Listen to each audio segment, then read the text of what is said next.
बायका किंवा जनरली लोक मुलांना वगैरे घेऊन गेल्यानंतर सांगतात की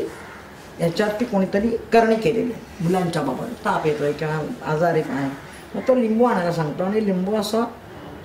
कापतो तो लिंबू आणि मग मंत्र वगैरे म्हणून असा लिंबू कापला मंत्र वगैरे म्हणतो आणि हा लाल दोरा तो त्या मुलाच्या डोक्यावरती असं हा लिंबू धरून आणि मंत्र वगैरे म्हणतो काहीतरी इडा पिडा टोळ वगैरे आणि मंत्र म्हणून डायरेक्ट तो असा लाल दोरा काढतो तो काळा होतो, म्हणजे याच्यावरती नक्कीच कोणीतरी करणी केलेली आहे. आता हे इतकं आम्ल आणि अल्कलीचं हे आहे की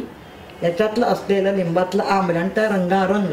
याची केमिकल रिॲक्शन होते आणि लाल दोरा काळा होतो, काळा जाईला परत काढला की तो लाल होतो. ही रंगांची किमया आहे. कुठल्याही बाबाच्या अंगात असलेली दैवी शक्तीची अजिबात किमया नाही, पण आपल्याला कळत नाही. बा काळा झाला थोडा असंच ठेवल्यानंतर मग सांगतो की बापरे केवढी मोठी करणी आहे तुमच्या मुलावरती आणि मग हे आणा त्या आणा, काही उपास करा तपास करा, अमुक द्यावं लागेल देवीला, असं तो सातत्याने बाबा सांगत असतो.